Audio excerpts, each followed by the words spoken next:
All right, let's get this out of the way early. I love movies, love them. There's nothing like watching a dude in sunglasses dive through fire while casually emptying two pistols in slow motion. Peak cinema. But if you've ever actually handled a firearm in real life, then you know, movies are lying to you. Hard. And often. So today we're not watching the movie. We're correcting it. No CGI, no wire work, and the cold, uncomfortable truth about what guns actually do versus what Hollywood wants you to believe.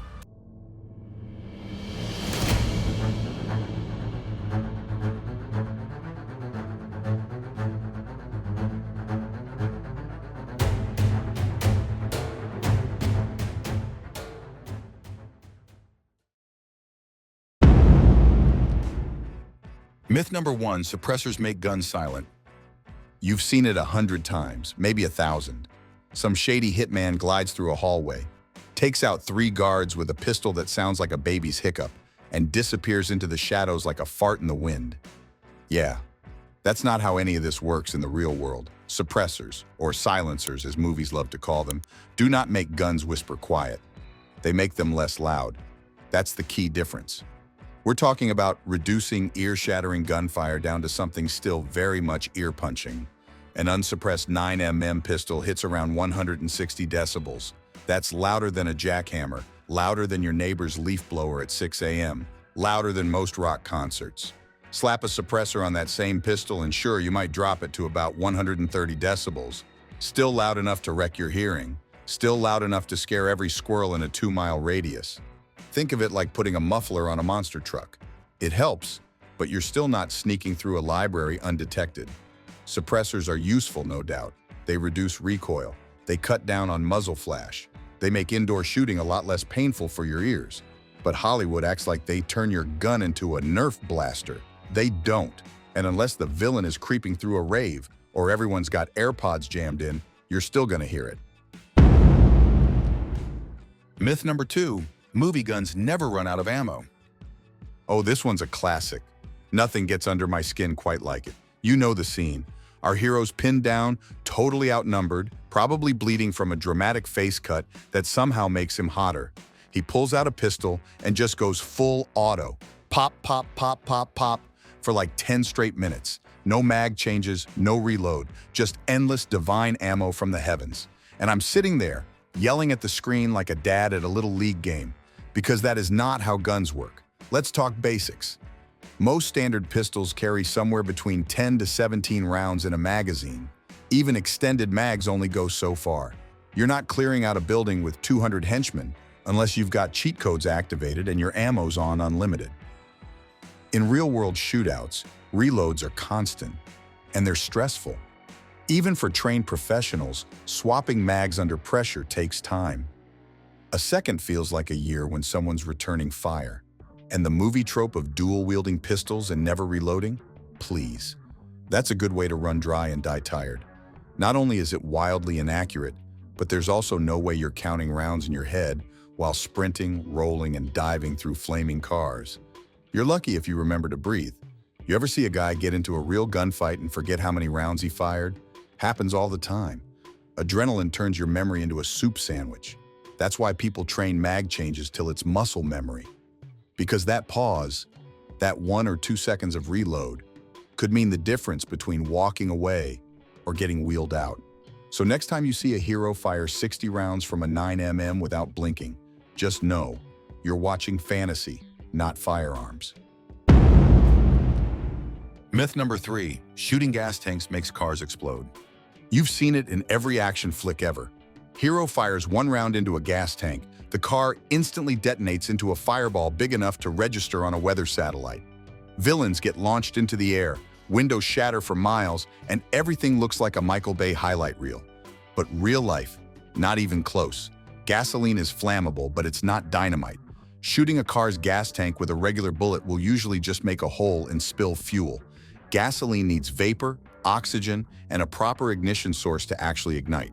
A lead core bullet traveling at supersonic speeds doesn't magically create sparks or heat intense enough to light it up. Even tracer rounds, which burn as they fly, struggle to ignite fuel unless everything is already primed just right.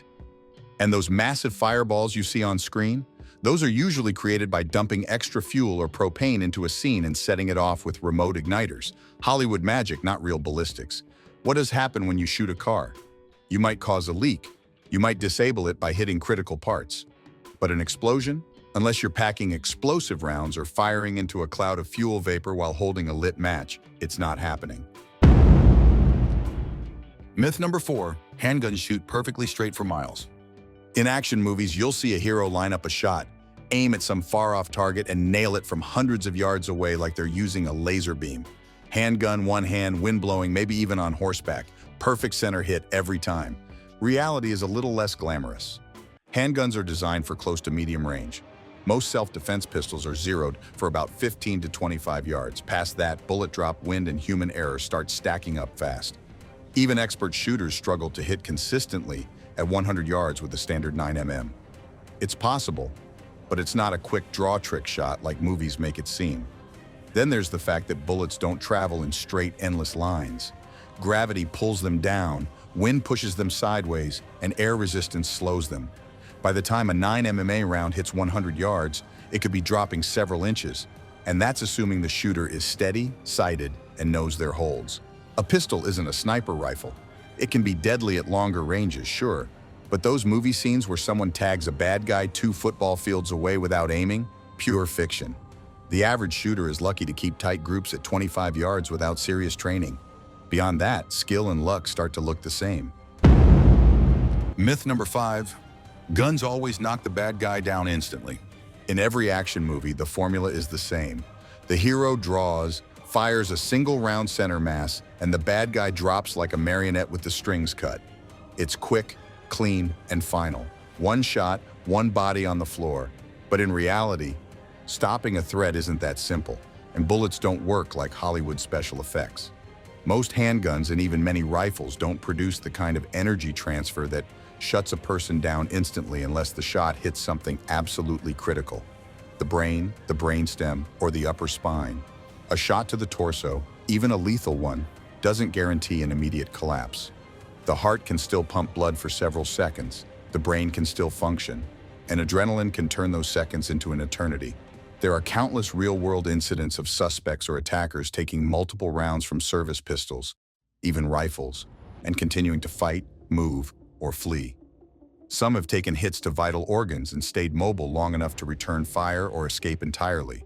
This is why law enforcement and military training emphasizes shot placement and follow-up shots. Double taps, controlled pairs, and failure to stop drills exist because professionals know that one round, even perfectly placed in center mass, often isn't enough to immediately end a fight. Hollywood likes to show bullets as hammers, knocking villains off their feet in a cloud of slow-motion dust. The truth is more complicated. Stopping power is about precision, penetration, and often multiple shots. There's no cinematic guarantee, just physics and human physiology. Myth number 6, dropping a gun makes it go off. Action movies love to milk this one for tension. The hero drops a pistol, it clatters to the ground, and bang, it discharges, sometimes even multiple times, like the floor just pulled the trigger for them. Or worse, a villain tosses a rifle and it blows up like it was primed to self-destruct the moment it hit concrete. Modern firearms are built with multiple internal safety mechanisms to prevent accidental discharge from drops or impacts. Most handguns today have firing pin blocks, transfer bar safeties, and other mechanical systems that physically stop the firing pin from striking the primer unless the trigger is pulled. Many are drop tested to extreme standards before they even hit the market. Even older designs without these safeties rarely just go off when dropped. It takes a very specific set of circumstances. The real danger isn't a modern gun firing on impact. It's the damage a hard drop can cause. A bent sight, cracked optic, or internal part failure could leave the gun unreliable or unsafe to shoot. But Hollywood takes that tiny risk and cranks it to absurd levels, showing every tossed Glock or AR as a ticking time bomb, ready to explode. Unless you're carrying an ancient revolver with a round under the hammer or some neglected relic with busted safeties, you're not going to watch it fire itself like in a Tarantino shootout. What you will watch is it scuff the finish and hurt your pride when you pick it back up. Myth number 7, dual-wielding pistols makes you deadlier. Few things look cooler on screen than someone storming into a room with a gun in each hand, firing away while slow-motion explosions light up behind them. It's stylish, it's iconic, and it's also one of the least effective ways to actually hit anything. Shooting well takes control. A stable grip, proper sight alignment, and a steady trigger press are the basics of accuracy. When you dual wield, you lose almost all of that. Each hand is unsupported, recoil is exaggerated, and your ability to track sights goes out the window. Most shooters, even experienced ones, struggle to keep tight groups with one pistol under pressure. Add a second one and your odds of hitting anything drop fast. Then there's reloading. With two pistols in play, unless you're dropping one, holstering, or pulling off some circus-level stunt, you're not reloading efficiently. Your time to get fresh mags in becomes painfully slow compared to just running one gun effectively. The reality is that dual wielding is for choreographed stunts, not real-world fights. It's all flash and no function. In any situation where accuracy and speed matter, you're far better off running one pistol with a solid two-handed grip than trying to look like you just walked off a movie poster. It's easy to buy into the movie magic. Silencers that turn pistols into whispering ghosts, endless magazines, and heroes landing shots no human could ever pull off. But real guns don't care about scripts. They follow physics, skill, and the shooter behind them. Remember, it's not just about what you shoot, it's about knowing the truth. Subscribe to the channel for more deep dive breakdowns, gear tips, stay sharp, and we'll catch you in the next one.